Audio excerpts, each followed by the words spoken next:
It's generally accepted now that the first Star Wars figures, released in 1978, changed the future of action figure design forever. Scaled at around a 3.75-inch size of the hero Luke Skywalker, set a standard that the majority of the future film, comic and TV figure tie-ins would follow thereafter.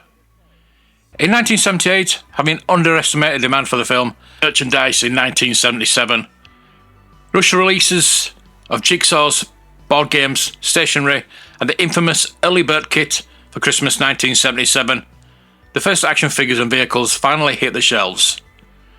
But at the time, did Kenner really know about the 3.75 figures? And would they become the phenomena we know today? I think unlikely, because as well as the first 12 small-scale action figures, they also hedged their bets a little by releasing 10 larger 12-inch scale dolls and 3 die-cast vehicles. Over the next 2 years, the larger dolls had a further 2 figures added to the range, and die-cast vehicles a further 8. These ranges rather lived in the shadow of the ever-popular 3.75 figures from the start. But there is still a fond appreciation by collectors on these secondary ranges, and whilst auction prices are generally lower than those of the smaller action figures, they do continue to rise. And in this video, we're going to look at the die-cast models. The first 3 releases all came vacuum sealed to large cards in clear plastic bubbles. The same approach as the action figures, only the cards were slightly larger, measuring 25 by 18 centimeters. They included a white TIE Fighter, X-Wing Starfighter, and Luke's Landspeeder. The Landspeeder was a different scale to the others and had painted figures of Luke and a shiny gold C-3PO sat in the 2-seater vehicle. The TIE Fighter was a removable pilot seat with a moulded pilot, who is in fact Darth Vader and not a TIE pilot.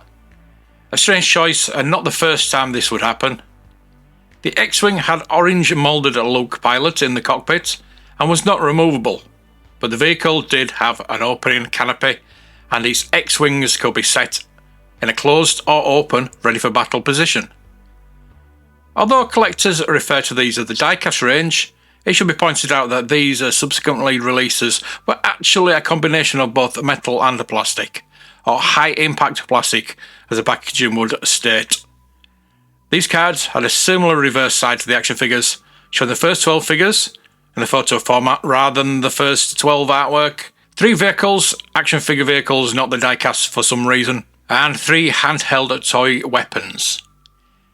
The 4th die-cast was released a short time later and was another TIE Fighter, this time Darth Vader's TIE Fighter. To scale with the first TIE and X-Wing, this was grey and had the same removable cockpit seat with the same Vader representation inside. The card back now had the first 21 action figures featured, as well as the die-cast vehicles. The Vader TIE Fighter is classed as being as a Series 1, despite being released slightly later than the other 3. At about the same time as the Vader TIE Fighter hit the shelves, Series 2 was released. These 2 differed from the early releases. These were larger vehicles, and whilst they were still blister sealed, they came in a box frame format rather than a flat card back, which would have been impractical to hold the heavier ships. They included superbly detailed versions of the Millennium Falcon and Imperial Star Destroyer, but called Imperial Cruiser here, and a Rebel Y-Wing Starfighter. The Falcon had a retractable landing gear and a rotating top gun and sensor dish, but the best action features on offer came from the Y-Wing, which had a red bomb that could be deployed by pushing on the silver astromech droid's head on the top, and the Imperial Cruiser, which had a tiny removable version of Princess Leia's blockade runner spaceship held within its hangar bay, allowing you to recreate the opening tractor beam scene at the start of the very first movie. As you can imagine, the small red bomb and blockade runner are often missing on second-hand models today, and the vehicles that still have these command a considerable premium. The reverse side of the box Series 2 vehicles showed the other ships available in the range, as well as close-up details shots of the vehicles you were purchasing. All 3 boxes refer to the vehicles as being a detailed replica of the Empire's largest spacecraft. Was this an error by Kenner? Technically, only the Star Destroyer was an Empire ship. Were the other two not Rebel ships? Or maybe back in 78 Kenner were thinking Empire referenced the Star Wars galaxy at large. Let's not overthink this, but as I say, it was an error. It was corrected later on in the later releases on the same vehicles. 1980 saw the release of the much anticipated follow-up to Star Wars, The Empire Strikes Back. The die-cast vehicles were certainly less popular than the action figures, but must have still had enough retail demand to warrant a third series of Empire Strikes Back vehicles. Series 3 reverted to the vehicles on card format as per Series 1. This time we got a Rebel Snowspeeder, possibly one of the finest sculpts in the die-cast range. Boba Fett's Slave 1, Blinkle you miss it, but still iconic in the series, and Bespin Twin Pod Clout Car. Don't blinker, you might still miss it, but as the toy series goes, an interesting vehicle nonetheless. And finally, the diecast series closed out with one of the rarest mass-produced toys in the entire vintage Star Wars series, the TIE Bomber. Again, it only appeared for about 2 seconds in Empire Strikes Back. Even though it was the last release, the Empire Strikes Back packaging for the diecast moved it into Series 2 with the boxed diecast vehicles, as that was its packaging format.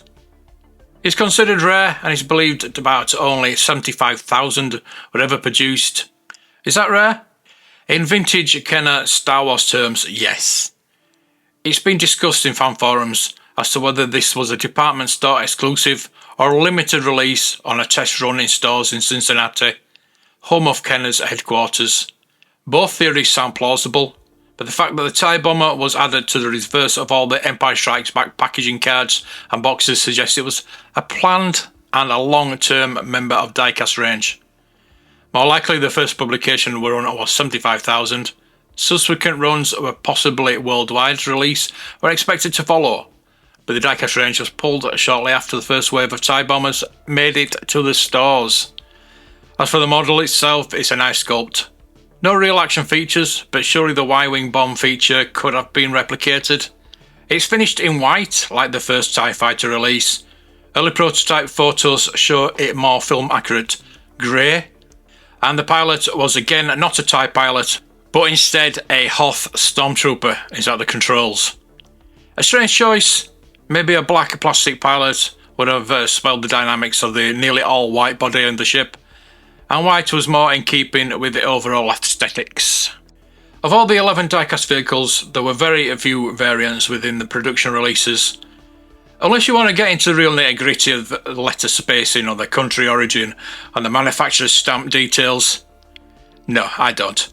The first releases of the TIE Fighter, which had detachable wings, had the axles of the feature on the wings themselves. Later releases had the axles on the TIE body. The latter release is more common. The prototypes for the Darth Vader's TIE Fighter had smaller wings than the final production release, and there were some prototypes on the second-hand market, but they're very rare and expensive. The Landspeeder can have a C-3PO in a pale gold colour or a darker gold. Packaging-wise, there is more to look for. There are too many card back to card front combinations to discuss here, but in short, the earliest Star Wars releases had 12 figures and 3 vehicles on the back. When the Vader TIE Fighter came out, the cards were updated to include the then 21 original figures, plus 7 diecast vehicles. These first 4 vehicles were released around the world by the local license holders, so the logos on the front to be found from Palitoy, UK, Takara, Japan, Harbert, Italy, Clipper, France and Belgium, Tall Toys, Australia, and Kenner, Canada, with the bilingual English and French logos, and Script. The larger boxes Series 2 vehicles were released by Palitoy in Kenner, Canada, but elsewhere around the world the standard US boxes were used. For the Empire Strikes Back releases, only Kenner and Kenner Canada cards can be found, but they have turned up with the secondary market bearing price stickers from the UK and other European countries of well-known 1980s retail stores, so these were issued in Europe by the local licensees using imports from Kenner. The Takara cards feature nameplates in Japanese script, and the Harbert cards have Italian translations of the English names. When the Ken 21 back cards started, the TIE Fighter was renamed the Imperial TIE Fighter. The Series 1 and 2 vehicles were also released on Empire Strikes Back packaging in 1980, with the exception of the Landspeeder and Darth Vader's TIE. Presumably because they didn't feature in the second movie. And the Imperial Cruiser was renamed the Star Destroyer and the Empire Strikes Back box packaging. With the exception of the TIE Bomber, the other 10 vehicles can also be found in brown box mail order packages from US department store Christmas catalogues. The boxes normally have catalogue numbers from the stores Sears, JCPenney and Montgomery Ward. Some of these also have the name of the vehicle printed on the box. The diecast vehicles have certainly increased in popularity in the last decade or so. There are plenty to be found on the second-hand market.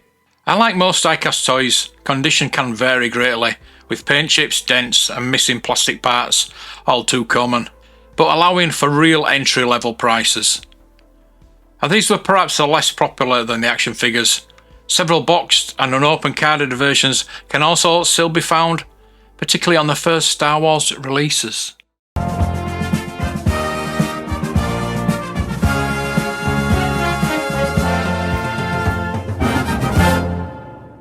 Flight 209er, you are cleared for takeoff. Roger. Huh? LA departure frequency 123.9er. Roger. Huh? Request vector. Over. What? Flight 209er, clear for vector 324. We have clearance, Clarence. Roger, Roger. What's our vector, Victor? Tower radio clearance, over. That's Clarence, over. Over. Roger. Roger, over. What? Huh? Who?